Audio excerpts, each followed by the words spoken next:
चांगले चेंडू हाताळले त्यामुळे धावसंख्या स्थिर राहिली आणि चांगली कामगिरी आतापर्यंत केली होती जयदेव जोशी यांनी. आणि आंबेकर यांना फसवलाय आणि आंबेकरला पाठवलाय तो सीधा डगआउट बॉक्स मध्ये आणि गोल्डन डकचा शिकारी ठरलाय तो राहुल आंबेकर. धक्का क्रमांक लागलाय तो पहिला मातोश्री 11 या संघाला.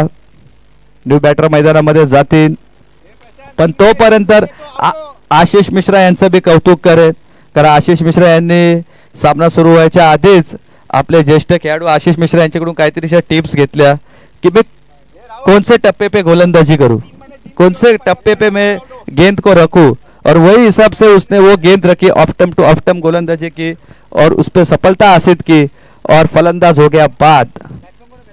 बैटर्स नेम काय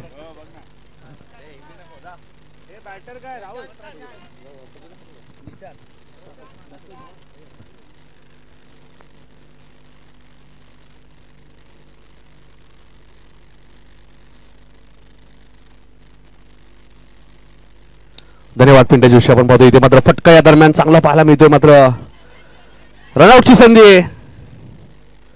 2 धावा इथे वेगाने पूर्ण केलेत. सामना आपण पाहतोय माऊली 11 विरुद्ध मातोश्री. सामना क्रमांक 5 मैदानाच्या आतमध्ये सुरू आहे. यानंतर स्वर्गीय हनुमान शेठ व स्वर्गीय मदन सीताराम पाटील प्रतिष्ठान विरुद्ध VTS रिअल टर्फ मध्ये पुढची मॅच असेल, लक्षात घ्या. पुढचा चेंडू इथे बॅटची एज आहे आणि एस्टनच्या मागे आपण पाहतोय जयदेव जोशीने एक चांगला झेल टिपलाय. फलंदाज बाद. चांगली गोलंदाजी आपल्याला पाहायला मिळते आशिष माध्यमातनं. एक आशिष मिश्रा आमच्या कॉमेंट्री बॉक्स मध्ये जबरदस्त क्रिकेटर YCC डोंबिवली या संघासाठी आपण सातत्याने आपण पाहिलं. डोंबिवली प्रीमियर लीग मध्ये सुद्धा जे पॉइंट्स विजय पवारचे राहिले त्याच्या पुढे केतन म्हात्रे नव्हते. मात्र एका रन्सने ती मॅच अशीच गेली कारण की 133 धावा विजय पवारच्या आणि 5 विकेट म्हणजे एका पॉइंट्सने शेवटपर्यंत हायेस्ट राहिला होता विजय पवार. आणि केतन 154 पॉइंट्स मध्ये ती बाईक जिंकली डोंबिवली प्रीमियर लीग मध्ये.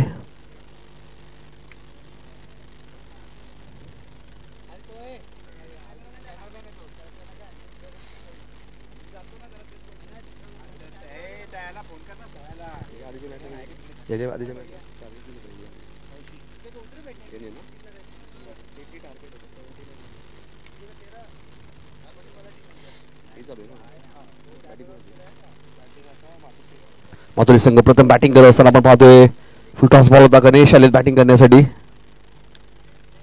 सिंगल मिळाली. यश आम्हाला सांगते धावसंख्या 12-2 गडी बाद. प्रथम बॅटिंग करत असताना मातोश्री संघाने आपण पाहतोय माऊली 11 संघ आपण पाहिलं तर रुपेजी धेरे साहेब आणि भूषणजी जोशी यांच्या मालकीचा संघ. दुसऱ्या बाजूला आपण पाहिलं तर मातोश्री संघ आपण पाहतोय सिद्धेश सावंत यांच्या मालकीचा संघ आहे. जे तो काहीतरी चर्चा करतायत कारण चर्चा करणं गरजेचं आहे क्रिकेटमध्ये. तुमचं मार्गदर्शन, तुमचं टीम वर्क या गोष्टी सर्व क्रिकेटमध्ये महत्त्वाच्या असते. 1-2 खेळाडूंच्या जीवावरती तुम्ही आशिष मिश्रा चांगली गोलंदाजी करतात आतापर्यंत. मग अशी बॅटिंग सुद्धा आशिषने चांगली केली. ज्यावेळी त्याला बॅटिंग आली त्यांनी नक्की कव्हर स्ट्राईक चौकार सुद्धा मारला होता.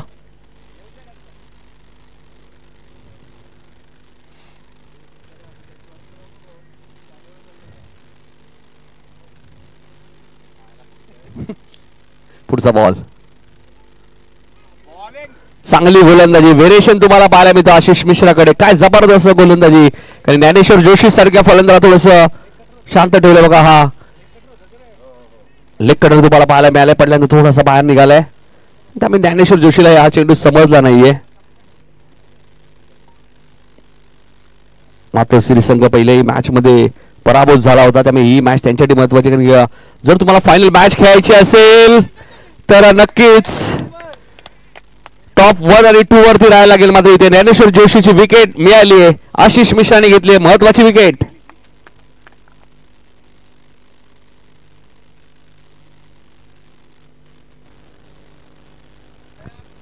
आशिष मिश्राने जबरदस्त गोलंदाजी केली. महत्वाची विकेट आणि मोठा धक्का लागलाय तो मातोश्री 11 या संघाला. पुढच्या मॅच साठी दोन्ही कॅप्टन रेडी राहा. इनिंग ब्रेक मध्ये टॉस होईल. स्वर्गीय